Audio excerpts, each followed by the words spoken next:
Welcome back, ladies and gentlemen. It looks like all that warning, huffing and puffing in that Ukraine-Russian war, it's getting real serious. Let's check it out. We know that the Ukrainian Air Force says that an ICBM was used. That's in their statement published this morning.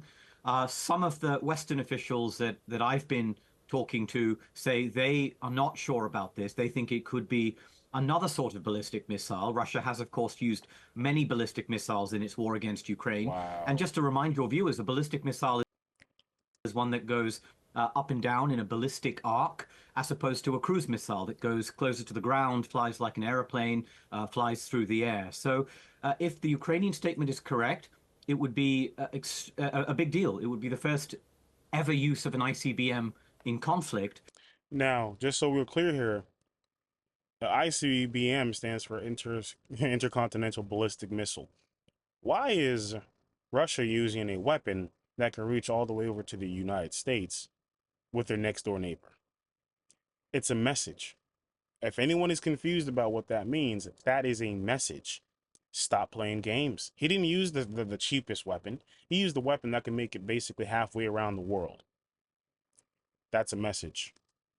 But I think we still have to establish some of the facts with clarity.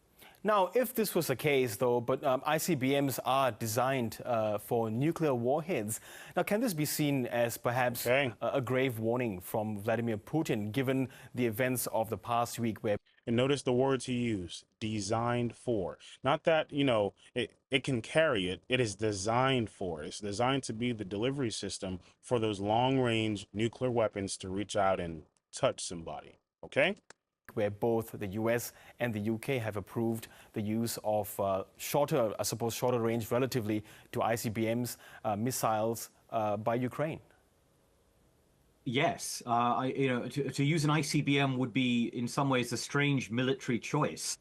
If it was fired from the region of Astrakhan, which is what the Ukrainian Air Force says, the missile would have traveled about 800 kilometers, which is well below the range of an ICBM. That's in fact what we would call a medium-range ballistic missile.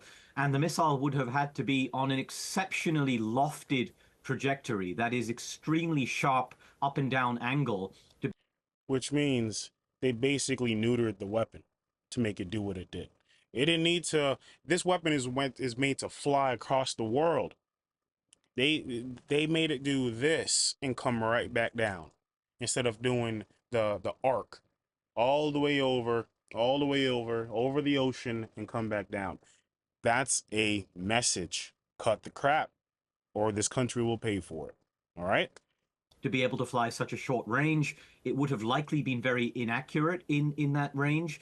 And these ICBMs, as you say, are not designed to carry conventional payloads. And so it would have probably had to have had a dummy or test warhead, which again would have limited the military utility it would have had.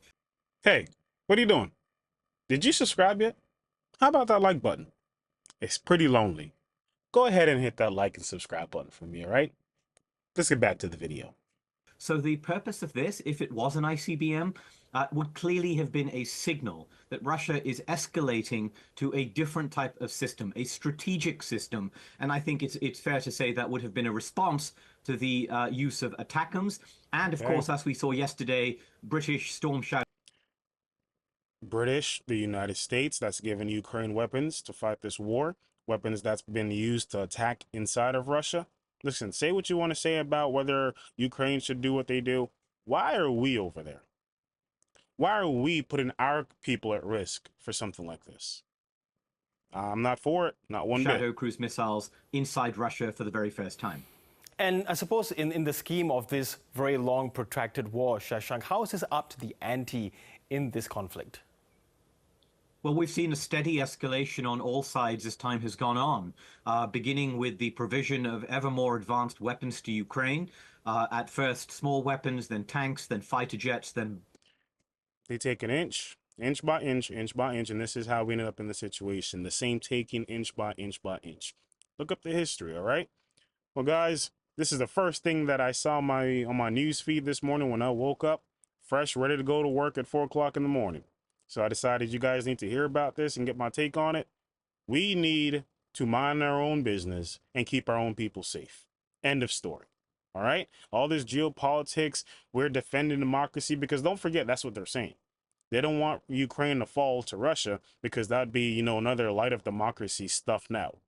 Listen, at the end of the day, we're Americans. That's where I stop. I'm sorry. Okay, guys, if you agree, disagree, put it down in the comments. I'll see you guys in the next one. Peace.